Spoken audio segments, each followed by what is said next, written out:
Komisi Pemilihan Umum KPU Kabupaten Bangli menggelar rapat pleno terbuka rekapitulasi hasil penghitungan perolehan suara pemilu tahun 2024 tingkat kabupaten di kantor KPU setempat Senin 4 Maret 2024. Pleno rekapitulasi tingkat kabupaten ini ditargetkan tuntas dalam sehari.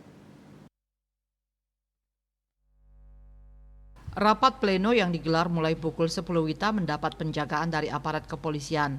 Rapat dihadiri panitia pemilihan kecamatan PPK, Bawaslu, saksi peserta pemilu, dan stakeholder terkait lainnya.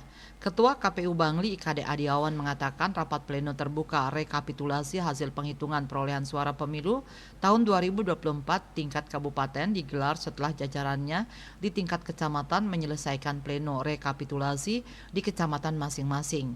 Dijelaskan bahwa proses rekapitulasi perhitungan perolehan suara baik Pilpres, DPR RI, DPD, DPRD Provinsi, dan DPRD Kabupaten dibacakan secara langsung dan transparan oleh PPK masing-masing kecamatan. Diawali dari PPK Kintamani, kemudian dilanjutkan PPK Tembuku, Bangli, dan terakhir Susut. Lanjut disampaikannya setelah tahapan rekapitulasi hasil penghitungan perolehan suara selesai, tahap selanjutnya adalah penetapan perolehan kursi dan calon terpilih. Penetapan akan dilakukan setelah dinyatakan tidak ada sengketa di Mahkamah Konstitusi MK. Sementara itu disinggung mengenai tingkat partisipasi pemilih. Adiawan mengatakan meningkat dibandingkan pemilu sebelumnya.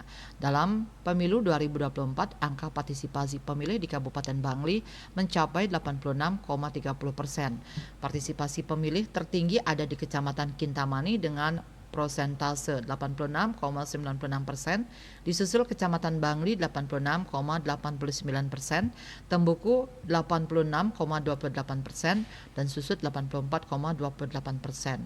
Dayus Wasrina, Bali Pos melaporkan.